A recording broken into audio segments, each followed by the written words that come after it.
Hola, ¿qué tal? Esto es How to Spanish Podcast. Yo soy David. Y yo soy Ana.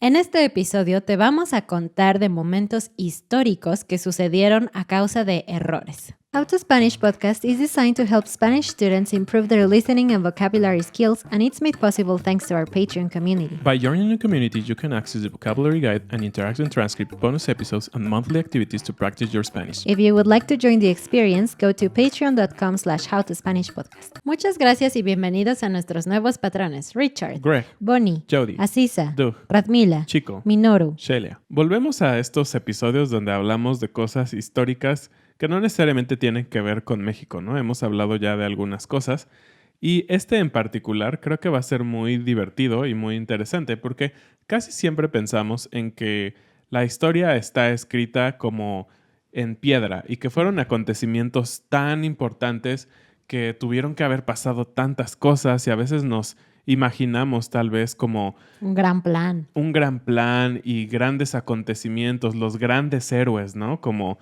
no sé, en muchas guerras y todo eso, pues se sabe de muchos héroes y de pues las cosas importantes de las batallas y todo eso. Eso es lo que estudiamos en la escuela normalmente, ¿no?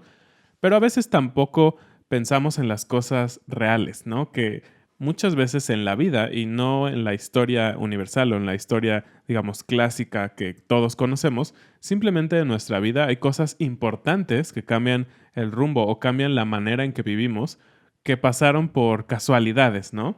Que tal vez no era algo que planeabas en ese momento o simplemente no era algo que querías para ese momento. Entonces, estas historias de las que vamos a hablar hoy son eso. Y son bastante impresionantes, me parece, porque todas ellas son muy, muy importantes. Y esto me hace pensar en este concepto de el efecto mariposa. Hay algunas películas con ese título y yo era fanática de ellas cuando era niña porque me parecía increíble pensar cómo el aleteo de una mariposa o una pequeña cosa, un paso dado en falso, un cambio de dirección, 5 minutos de distancia entre una cosa y otra, podrían cambiar tu vida de una forma inimaginable. Sí, exacto. Y creo que eso es algo de, pues, el gran universo, por así decirlo, o el gran mundo en donde nos desarrollamos, ¿no? Hoy en día somos tantas personas, hay tantas interacciones, tanta tecnología, que pues el mundo es como un rompecabezas o como un dominó, ¿no? Como cuando ponen las fichas de dominó separadas unas de otra y cuando una derriba a otra, todas las demás se derriban. Entonces creo que algo así es pues la vida, ¿no? Y comenzamos con un error de cálculo, un error matemático. Gracias a un error de cálculo fue que Cristóbal Colón encontró América. Cuando él salió de España en 1492, él pensó que estaba a menos de 3,000 millas de Japón. Entonces, que si iba un poquito más lejos, iba a llegar a las Indias. Y sabemos que, bueno, las Indias era una ruta de comercio súper importante. Pero realmente lo que no sabía Colón es que Japón está a 12,000 millas, es decir, muy, muy lejos de lo cual era su cálculo. Algunas personas decían que Cristóbal Colón se equivocó porque él pensaba que la Tierra era plana, pero ahora se ha desmentido esa teoría, no se cree que él pensara eso. Sin embargo, en sus cálculos, él asumía que la Tierra era mucho más pequeña de lo que realmente es. Y este tema de la Tierra plana y redonda, ahora que lo vemos parece bastante ridículo, ¿no? Pero pues bueno, así era como el conocimiento de la historia y pues sabemos que algunos científicos importantes mantenían esa teoría como real, ¿no? Y es lo que decíamos, como ahora hay muchas cosas en la historia que las damos por hecho que en su momento tal vez fueron diferentes. Pero también me hace pensar en cuántas cosas que creemos científicamente ahora no son reales, no son ciertas. Sí, o tuvieron algún error y se fue pues simplemente pasando de generación en generación y nadie nunca lo ha comprobado realmente, ¿no? Y Colón tampoco sospechaba que había una gran masa de tierra en medio de España y de Asia, es decir, América. Y el buen Colón hasta su muerte estuvo duro y dale que él había llegado a las Indias. Entonces, pues murió pensando en algo erróneo. Debe ser algo un poco triste, ¿no? Ahora lo recordamos como ese gran navegador, como el primero que llegó a esta parte del mundo, pero él mismo no se enteró por qué es famoso hoy. E irónicamente, el Nuevo Mundo no tiene nada que ver su nombre con Colón, sino con otro explorador, con Américo Vespucio, quien era un explorador italiano. Todos conocemos la historia del Titanic, si no por la historia, al menos por la película, ¿no? Sí, creo que es una historia bastante popular en nuestra época.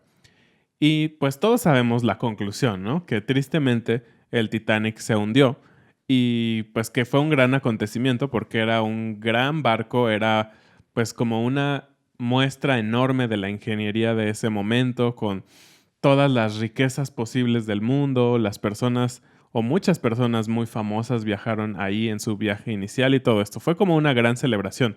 Me imagino como si ahora en algunas décadas o tal vez en algunos años se hace ya el famoso viaje a Marte, ¿no? En el cual tal vez la primera gran nave van a ir, no sé, los dueños de Amazon y todas estas personas muy ricas. Pues algo así fue este tema del Titanic. Y algo que nos sorprendió mucho es que una de las causas, o al parecer la principal causa del hundimiento, fue un error tan sencillo que marcó la historia de este barco y en general de la navegación de pasajeros hasta ahora. Muy poco tiempo antes de zarpar, se decidió que debían cambiar al segundo oficial por una persona más experimentada, pero como esto fue muy de último minuto, se les olvidó entregar las llaves del locker o del compartimento en donde se guardaban los binoculares, este instrumento que se usa para ver a distancia. Y parece algo tan básico que dices, ay, bueno, pues se olvidaron los binoculares, no pasa nada. Es un gran barco, ¿para qué te estresas por los binoculares? Pero la historia continúa así. El 14 de abril de 1912, 4 días después de que zarpara el barco, cerca de las 11:40 de la noche, un tripulante dio el aviso de que había un iceberg en el camino del barco. Y aunque obviamente se tomaron todas las medidas para comenzar a girar, el barco era tan grande y tan pesado que no tuvieron suficiente tiempo de cambiar de dirección por completo. Y obviamente sucedió lo que todos sabemos, ¿no? Mucha gente murió por este incidente o por este choque con el iceberg. Y lo interesante es que esta persona, quien era el segundo al mando, que entre una de sus funciones está justamente estar revisando objetos distantes que puedan interponerse en el viaje del barco, dijo que si él hubiera tenido unos binoculares, hubiera visto con mucho tiempo de anticipación el iceberg y por lo tanto hubieran tenido tiempo para planear las maniobras de esquiva. Wow, increíble pensar que por una cosita todo puede terminar en desastre. Así que la próxima vez que salgas de viaje, mejor tómate el tiempo de revisar que lleves todo lo necesario. Sí, y algo también que es bastante extraño, interesante y contradictorio, es que siendo un barco tan caro, tan costoso, este elemento que faltó era algo muy sencillo. Muy barato, seguramente. Obviamente, a diferencia del resto del barco, pues unos binoculares eran baratos. Es muy triste. Y seguimos avanzando con descubrimientos o hazañas históricas interesantes y que ocurrieron por suerte. Una de ellas, y de las más conocidas, Alexander Fleming descubrió la penicilina por error. Y la penicilina es este antibiótico que revolucionó la manera en que la medicina moderna atacaba las infecciones, las bacterias. Hoy en día es tan común tener antibióticos basados en la penicilina que los vemos como algo normal, algo presente, digamos, desde todo el tiempo de la medicina. Pero realmente es prácticamente moderno, tiene más o menos 100 años en que apareció este descubrimiento y por lo tanto se logró que muchas personas mejoraran de infecciones sencillas que antes no podían tratarse porque no se tenía este antibiótico. Se cuenta que Alexander Fleming era un desastre, era un caos. Él no era muy organizado y siempre tenía un gran desastre en su laboratorio. A veces tomaba muestras para seguir haciendo los experimentos que él hacía y las olvidaba por días, las dejaba allí. Y bueno, sabemos que eso muchas veces contribuye a que ese experimento ya no sirva, ¿no? Porque ya se infectó con cosas del ambiente como el aire, agua u otras sustancias. Sin embargo, en este caso, su falta de orden resultó ser una gran bendición porque mientras él estaba trabajando en experimentos que no estaban relacionados que tenían que ver con temas de infecciones y enfermedades y todo eso, él olvidó algunas de estas muestras que al final se contaminaron con aire y cuando él regresó varios días después a revisarlas, se dio cuenta de que había partes en donde no estaban infectadas las células, porque había una especie de hongos cerca de esa zona que no estaba infectada. Así que él logró aislar este hongo y entonces se dio cuenta de que funcionaba para muchos tipos de enfermedades, incluida la gonorrea, la meningitis y la neumonía. Así es como surgió esta penicilina. Y en una frase muy conocida de Fleming, él dijo que él no descubrió la penicilina, la naturaleza lo hizo, él solo la descubrió por accidente. El siguiente fue un descubrimiento delicioso por error. La manera en que surgieron las paletas de hielo, como decimos en México, o paletas heladas en otros países, fue un accidente por completo. Y tú dirías, pues es algo tan simple, ¿no? Simplemente pones agua, azúcar en el congelador y listo. Sí, y tal vez dirías, pues sí, es como muy básico pensar en ponerle un palito para que cuando saques de la nevera o del congelador, suena muy chistoso que dijera nevera, pero bueno, a veces ocupamos nevera, pues tienes que tomarlo de algún lugar, ¿no? Y obviamente el hielo, al estar en contacto con tus manos, que tienen una temperatura mayor, va a empezar a deshacerse y por lo tanto, pues es un caos, ¿no? Entonces, Claro. obviamente, es como muy lógico pensar que debe tener algún tipo de utensilio para no tocarlo con tus manos. Y de hecho es tan fácil que quien lo inventó fue un niño. En 1905, durante un invierno, un niño de 11 años llamado Frank Epperson dejó un vaso con una bebida azucarada afuera en su casa en el pórtico o porche, aunque no es una palabra que usemos mucho porque en nuestras casas no tenemos mucho eso. Sí, ese sonido de Porsche, lo más cercano posible es el auto Porsche. Entonces, no nos referimos al auto Porsche, pero sí, normalmente le diríamos en México como en su banqueta o en algo así. Y no me puedo imaginar cuánto frío hacía, pero el punto es que ese vaso se congeló, el agua que estaba adentro se congeló y él había dejado un palito agitador, como esos que te dan cuando vas a las cafeterías para ponerle azúcar a tu café. Él había dejado uno de esos adentro, así que cuando la sacó se dio cuenta de que se lo podía comer así y que no necesitaba tocarlo y dijo, pero bueno, este niño en ese momento era un niño, así que no se le ocurrió los alcances que esto podría tener. ¿Te imaginas vivir tantos años con ese gran secreto guardado? Seguramente después de eso, pues sí se dio cuenta que era muy útil. Tal vez lo volvió a hacer, ¿no? Durante su niñez o algo así. Y yo creo que jamás se le ocurrió de por qué las demás personas no hacen esto, ¿no? Y fue hasta 18 años después que él decidió preparar estos postres para los bomberos de su ciudad. A todo el mundo le encantaron y él se dio cuenta de que podía venderlos, así que decidió patentarlos. Y la forma o el nombre en el que los patentó fue Epsicles. Pero después sus hijos le llamaban Popsicles, y así fue como surgió este nombre. Sí, porque no podían pronunciar el nombre oficial, ¿no? De Epsicles, y suena difícil para un niño. Entonces, como dices, así fue la manera en la que hoy conocemos estas cosas. Y es gracioso porque en español paleta significa tanto las que son de un caramelo, que en inglés es lollipop, pero también las paletas heladas. Usamos la misma palabra, pero en inglés tiene un nombre diferente y yo siempre me preguntaba por qué y bueno, parece que este es el origen. Interesante. Y ahora vamos a un asunto bélico. ¿Sabías que una vez un ejército austriaco se derrotó a sí mismo? Suena rarísimo para empezar, ¿no? Rusia y Turquía fueron enemigos por mucho tiempo. Así que estuvieron peleando en varias guerras. Y resulta que los austriacos, la gente de Austria, eran los aliados de los rusos durante esta guerra. Así que en la octava de sus guerras, ellos estuvieron peleando contra los turcos. Y pues todo suena un poco normal, ¿no? Es común que se asocien países para ayudar a otros países cuando tienen conflictos bélicos, cuando sus ideologías políticas son compatibles, ¿no? Y así fue. El problema aquí fue que Austria mandó a 100,000 soldados. Y diríamos, ok, no hay problema hasta ahí. El problema fue que Austria no reclutó o no llevó simplemente a soldados austriacos, sino que llevó a serbios, croatas, eslovenos, húngaros, rumanos y hasta italianos. O sea que nadie se entendía. Exactamente. Este fue el primer y gran problema. Entre este ejército no había comunicación buena porque eran distintos grupos pues muy alejados o con diferentes idiomas y culturas que no podían entenderse muy bien entre ellos mismos. Un oficial decidió enviar a un grupo de avanzada que fuera a reconocer un territorio para que se aseguraran de que no había turcos en esa zona. Se enviaron primeramente a los de caballería y llegaron a la población que tenían que ir. Y no encontraron turcos, pero encontraron alcohol. Y este grupo se quedó bebiendo hasta más no poder. Entonces, cuando el ejército se dio cuenta de que su unidad de caballería no regresaba, se empezaron a preocupar y pensaron que a lo mejor los turcos los habían matado a todos o tomado prisioneros o algo así.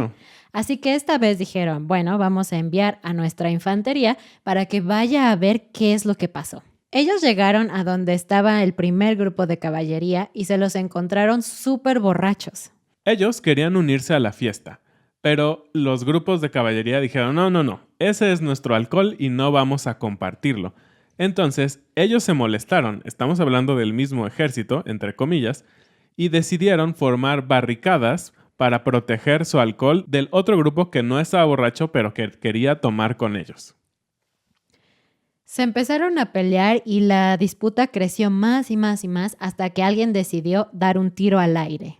Y bueno, ahí comenzó el desastre, porque al escuchar un disparo, los soldados pensaron que los turcos habían llegado y que había comenzado la batalla. En la parte del ejército que era de Rumania, empezaron a gritar «turcos, turcos, turcos» en su propio idioma, provocando el pánico. Todo el mundo empezó a correr y se empezó a dispersar. Sin embargo, los oficiales que sí eran austriacos empezaron a gritar «halt, halt», que en alemán es «alto, alto», como para poner orden.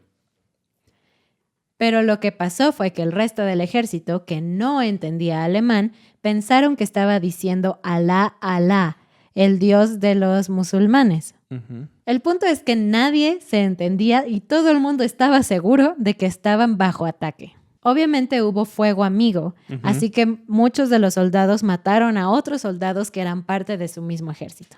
Seguramente has escuchado que a veces la gente traduce mal algunas palabras porque suena muy similar a otras.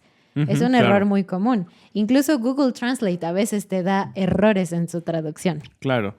Y pareciera a veces tan sencillo, ¿no? Porque muy pocas veces nos ponemos a pensar que el idioma puede ser parte de algo crítico, ¿no? De pues tal vez una guerra o tal vez o una negociación o algo muy importante. A veces solo pensamos que, bueno, si te equivocas en decir hola, ¿cómo estás? Y le dices adiós en vez de hola, tal vez se van a reír, pero no pasa nada. Pero esto ha ocurrido en el mundo y es algo bastante intrigante. Estamos hablando de la Segunda Guerra Mundial. En julio de 1945, después de la conferencia de Potsdam, en donde los aliados exigieron que Japón se rindiera y si no, tendría que enfrentar su destrucción total, hubo un error de traducción súper crítico. Para este momento, el gobierno de Japón todavía no había tomado una decisión final, pero los periodistas decidieron preguntarle al primer ministro de esa época qué era lo que él iba a responder. Y él simplemente contestó con una palabra, la palabra mokusatsu. Y esta palabra tiene muchísimos significados y matices dependiendo del contexto y todo esto. Son como de esas palabras, me parece, con muy difíciles de traducir, ¿no? Que depende mucho de la experiencia, el expertise de quien lo escucha y lo traduce. Entonces, los comentaristas y los periodistas lo tradujeron para el resto del mundo como los despreciamos. En lugar de sin comentarios, que era la intención del primer ministro. Y como pueden ver, es completamente diferente. Obviamente cambió muchísimo el mensaje que quería dar el primer ministro. ¿Y en qué detonó todo esto? Pues en la detonación de la primera bomba atómica en Hiroshima. Y para bajarle un poco la intensidad a todas estas historias, vamos a hablarles del último descubrimiento que fue por casualidad y que seguramente todos conocemos, los Post-it. Estas grandes genialidades, ¿por qué lo son? Porque, pues sí, es genial poder reusar una pequeña etiqueta, ya sea como un separador o para poner notas en tu pared o algo así. Tiene muchos usos. Creo que son de esas cosas geniales que, pues, literalmente el límite es tu imaginación, ¿no? Ocurrió también como un accidente. La compañía que creó o que lanzó al mercado los Post-its es la compañía 3M. El Dr. Spencer Silver estaba encargado de encontrar un pegamento superpoderoso, pero fracasó. Y al contrario, lo que creó fue un pegamento pero tan chafa, tan simple, que se despegaba súper fácilmente.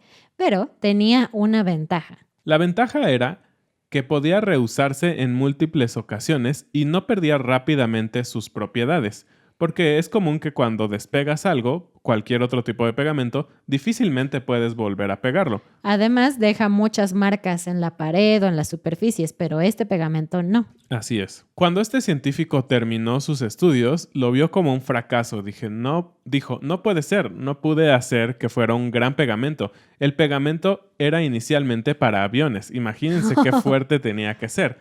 Les dijo a sus compañeros sobre el pegamento que había creado y las características que tenía, esto con la finalidad de que pudieran ayudarlo a mejorar este pegamento, pero no fue así. Fue hasta 1974 que otro científico que le gustaba mucho cantar en el coro de la iglesia, se dio cuenta de que no podía encontrar fácilmente o rápidamente las páginas en su himnario, así que tomó un pedazo de papel de la oficina, color amarillo, y le puso el pegamento que este otro científico había creado. Y así separó su himnario. Así que en ese momento se dio cuenta de cómo podía funcionar para otro tipo de cosas. Y de hecho el color amarillo es como el color base de la marca. Sí, es como el oficial, el que todo el mundo conoce, aunque ahora, hay otras marcas y otros colores y todo eso. Pero el gran descubrimiento del Post-it fue gracias, a un error, ¿no?